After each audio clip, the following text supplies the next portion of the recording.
और अब मैं माननीय प्रधानमंत्री जी से विनम्र निवेदन करती हूं कि आप हम सबको संबोधित करें।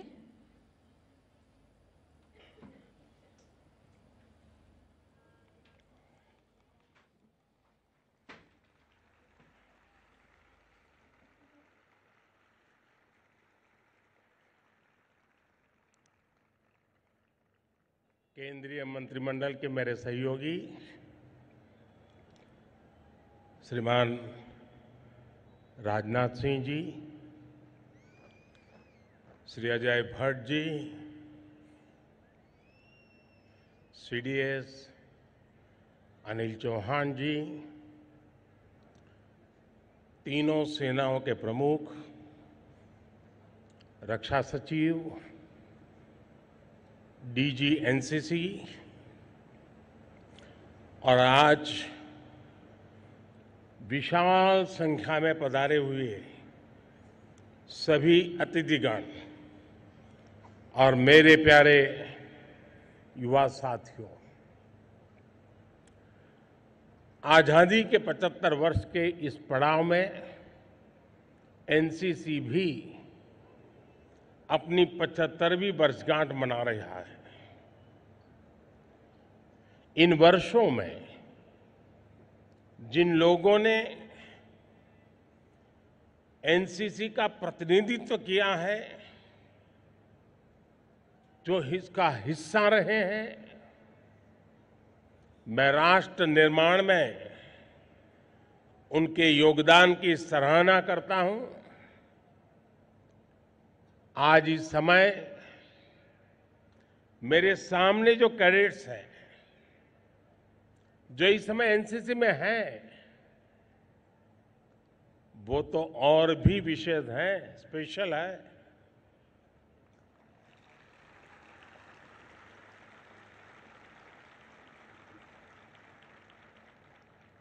आज जिस प्रकार से कार्यक्रम की रचना हुई है, सिर्फ समय नहीं बदला है, स्वरूप भी बदला है। पहले की तुलना में दर्शक भी बहुत बड़ी मात्रा में है और कार्यक्रम की रचना भी विविधताओं से भरी हुई, लेकिन एक भारत श्रेष्ठ भारत के मूल मंत्र को गूंजता हुआ हिंदुस्तान के कोने कोने में ले जाने वाला ये समारोह हमेशा हमेशा याद रहेगा। और इसलिए मैं एनसीसी की पूरी टीम को, उनके सभी अधिकारी और व्यवस्थापक सबको हृदय से बहुत बहुत बधाई देता हूं।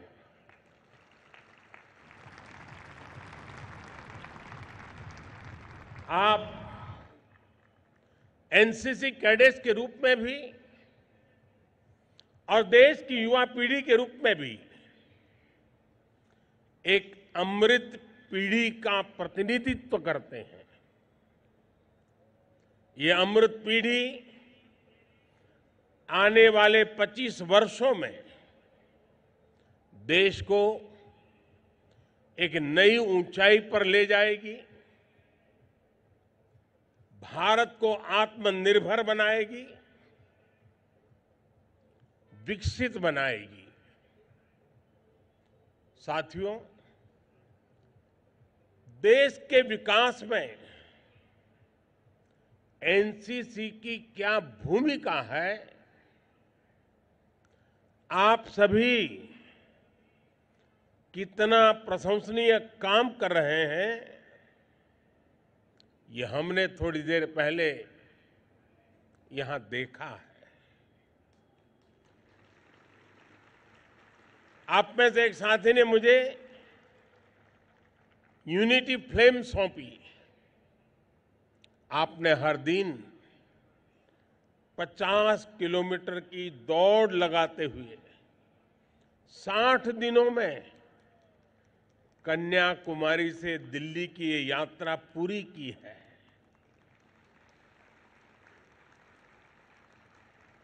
एकता की इस लौ से एक भारत श्रेष्ठ भारत की भावना सशक्त हो, इसके लिए बहुत से साथी इस दौड़ में शामिल हुए। आपने वाकई बहुत प्रशंसनीय काम किया है, प्रेरक काम किया है। यहां आकर्षक सांस्कृतिक कार्यक्रम का आयोजन भी किया गया। भारत की सांस्कृतिक विविधता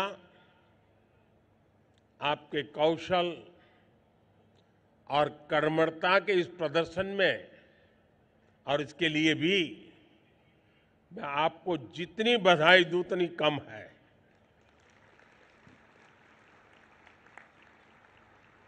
साथियों, आपने गणतंत्र दिवस की परेड में भी हिस्सा लिया। इस बार ये परेड इसलिए भी विशेष थी क्योंकि पहली बार एक कर्तव्य पथ पर हुई थी।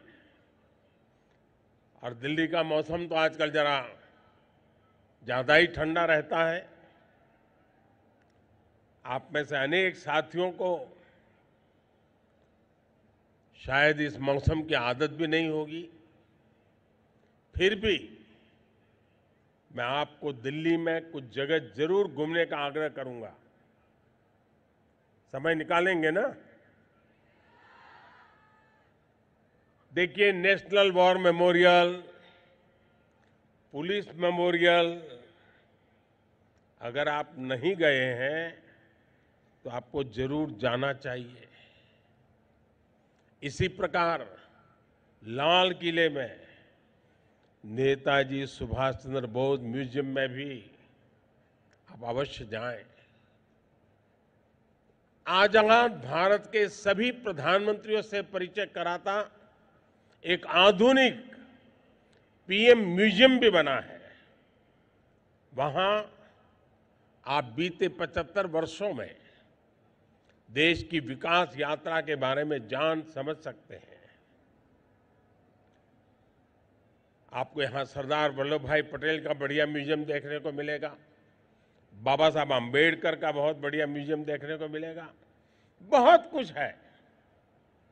हो सकता है इन जगहों में से आपको कोई न कोई प्रेरणा मिले, प्रोत्साहन मिले, जिससे आपका जीवन एक निर्धारित लक्ष्य को लेकर के कुछ कर गुजरने के लिए चल पड़े, आगे बढ़ता ही बढ़ता चला जाए। मेरे युवा साथियों,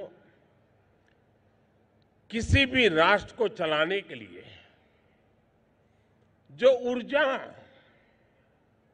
सबसे अहम होती है, वो ऊर्जा है युवा।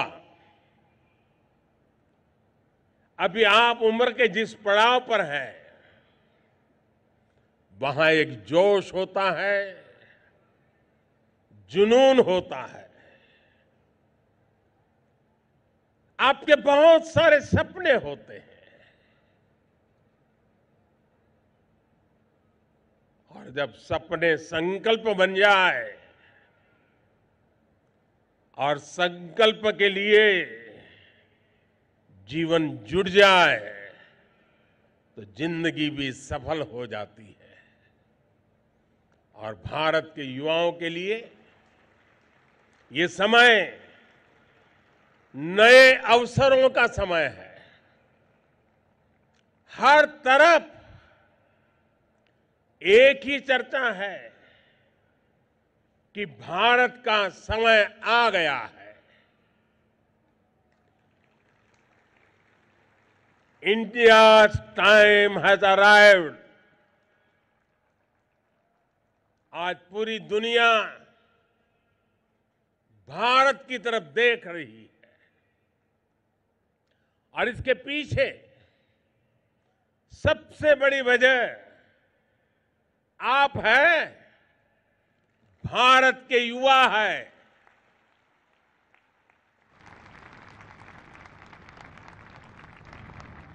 भारत का युवा आज कितना जागरूक है, इसका एक उदाहरण मैं आज जरूर आपको बताना चाहता हूं। ये आपको पता है, इस वर्ष भारत दुनिया की 20 सबसे ताकतवर अर्थव्यवस्थाओं के समूह G20 की अध्यक्षता कर रहा है। मैं तब हैरान रह गया जब देश भर के अनेक युवाओं ने मुझे इसको लेकर के चिट्ठियां लिखी। देश की उपलब्धियों और प्राथमिकताओं को लेकर आप जैसे युवा जिस प्रकार से रुचि ले रहे हैं, ये देखकर सचमुच में बहुत गर्व होता है। साथियों, जिस देश के युवा इतने उत्साह और जोश से भरे हुए हो, उस देश की प्राथमिकता सदैव युवा ही होंगे। आज का भारत भी अपने सभी युवा साथियों के लिए वो प्लेटफॉर्म देने का प्रयास कर रहा है जो आपके सपनों को पूरा करने में मदद कर सके। आज भारत में युवाओं के लिए नए नए सेक्टर्स खोले जा रहे हैं। भारत की डिजिटल क्रांति हो, भारत की स्टार्टअप क्रांति हो, इनोवेशन क्रांति हो, इन सब का सबसे बड़ा लाभ युवाओं को ही तो हो रहा है। आज भारत जिस तरह अपने डिफेंस सेक्टर में लगातार रिफॉर्म्स कर रहा है, उसका लाभ भी देश के युवाओं को हो रहा है। एक समय था जब हम असॉल्ट राइफल और बुलेट प्रूफ जैकेट तक विदेशों से मंगवाते थे। आज सेना की जरूरत के सैकड़ों ऐसे सामान हैं जो हम भारत में बना रहे हैं। आज हम अपने बॉर्डर इंफ्रास्ट्रक्चर पर भी बहुत तेजी से काम कर रहे हैं। ये सारे अभियान भारत के युवाओं के लिए नई संभावनाएं लेकर के आए हैं, अवसर लेकर के आए हैं। साथियों, जब हम युवाओं पर भरोसा करते हैं तब क्या परिणाम आता है, इसका एक उत्तम उदाहरण हमारा स्पेस सेक्टर है।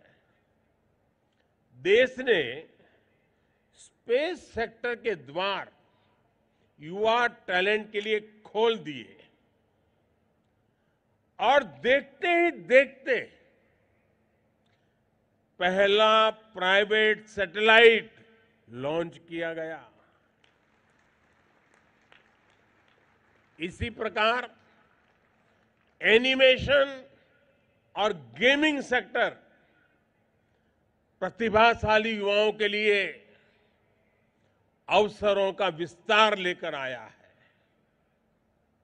आपने ड्रोन का उपयोग या तो खुद किया होगा या फिर किसी दूसरे को करते हुए देखा होगा। अब तो ड्रोन का यह दायरा भी लगातार बढ़ रहा है। एंटरटेनमेंट हो, लॉजिस्टिक हो, खेतीबाड़ी हो, हर जगह ड्रोन टेक्नोलॉजी आ रही है।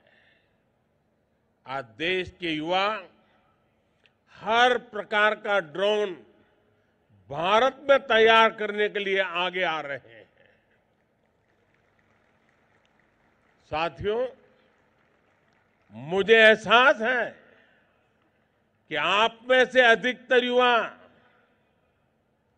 हमारी सेनाओं से, हमारे सुरक्षा बलों से, एजेंसियों से जुड़ने की आकांक्षा रखते हैं। ये निश्चित रूप से आपके लिए, विशेष रूप से हमारी बेटियों के लिए भी बहुत बड़े अवसर का समय है। बीते 8 वर्षों में पुलिस और अर्धसैनिक बलों में बेटियों की संख्या में लगभग 2 गुनी वृद्धि हुई है। आज आप देखिए, सेना के तीनों अंगों में अग्रिम मोर्चे पर महिलाओं की तैनाती का रास्ता खुल चुका है। आज महिलाएं भारतीय नौसेना में पहली बार अग्निवीर के रूप में, नाविक के रूप में शामिल हुई है। महिलाओं ने सशस्त्र बलों में लड़ाकू भूमिकाओं में भी प्रवेश करना शुरू किया है। एनडीए पुणे में महिला कैडेट्स के पहले बैच की ट्रेनिंग शुरू हो चुकी है। हमारी सरकार द्वारा सैनिक स्कूलों में बेटियों के एडमिशन की अनुमति भी दी गई है।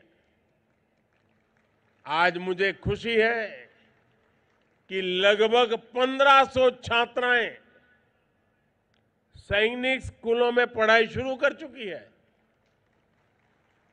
यहां तक कि एनसीसी में भी हम बदलाव देख रहे हैं। बीते 1 दशक के दौरान एनसीसी में बेटियों की भागीदारी भी लगातार बढ़ रही है। मैं देख रहा था कि यहां जो परेड हुई उसका नेतृत्व भी एक बेटी ने किया।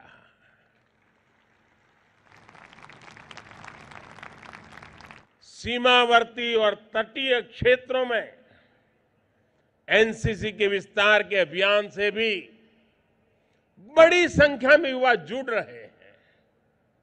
अभी तक सीमावर्ती और तटवर्ती क्षेत्रों से लगभग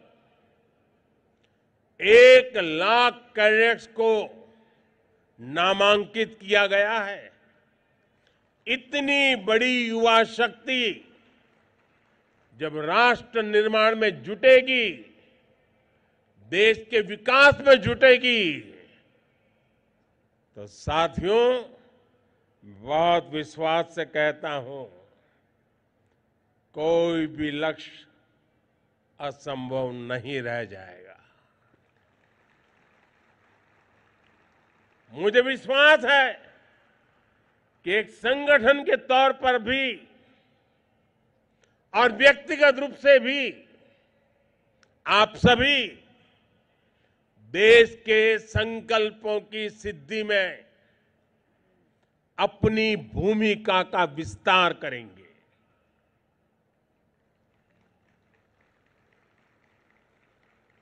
मां भारती के लिए आजादी के जंग में अनेक लोगों ने देश के लिए मरने का रास्ता चुना था, लेकिन आजाद भारत में पल पल देश के लिए जीने का रास्ता ही देश को दुनिया में नई ऊंचाइयों पर पहुंचाता है। और इस संकल्प की पूर्ति के लिए एक भारत श्रेष्ठ भारत के आदर्शों को लेकर के देश को तोड़ने के कई बहाने ढूंढे जाते हैं। भांति भांति की बातें निकाल करके मां भारती के संतानों के बीच में दूध में दरार करने की कोशिशें हो रही है। लाख कोशिशें हो जाए, मां के दूध में कभी दरार नहीं हो सकती।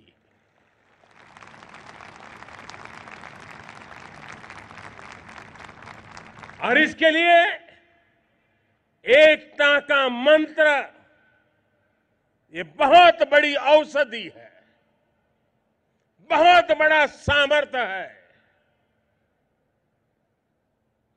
भारत के भविष्य के लिए एकता का मंत्र ये संकल्प भी है, भारत का सामर्थ्य भी है और भारत को भव्यता प्राप्त करने के लिए यही एक मार्ग है। उस मार्ग को हमें जीना है। उस मार्ग पर आने वाली रुकावटों के सामने हमने जूझना है और देश के लिए जी करके समृद्ध भारत को अपनी आंखों के सामने देखना है। इसी आंखों से भव्य भारत को देखना, इससे छोटा संकल्प हो ही नहीं सकता। इस संकल्प की पूर्ति के लिए आप सबको मेरी बहुत बहुत शुभकामनाएं हैं। 75 वर्ष की इस यात्रा आने वाले 25 वर्ष जो भारत का अमृतकाल है, जो आपका भी अमृतकाल है, जब देश 2047 में आजादी के 100 साल मनाएगा, एक डेवलप कंट्री होगा, तो उस समय आप उस ऊंचाई पर बैठे होंगे। 25 साल के बाद आप किस ऊंचाई पर होंगे, कल्पना कीजिए दोस्त। और इसलिए एक पल भी खोना नहीं है, एक भी मौका खोना नहीं है। बस मां भारती को नई ऊंचाइयों पर ले जाने के संकल्प लेकर के चलते ही रहना है, बढ़ते ही रहना है, नई नई सिद्धियों को प्राप्त करते ही जाना है, विजयश्री का संकल्प लेकर के चलना है। यही मेरी आप सबको शुभकामना है। पूरी ताकत से मेरे साथ बोलिए, भारत माता की, भारत माता की, भारत माता की, वंदे वंदे वंदे वंदे वंदे वंदे वंदे वंदे। बहुत बहुत धन्यवाद।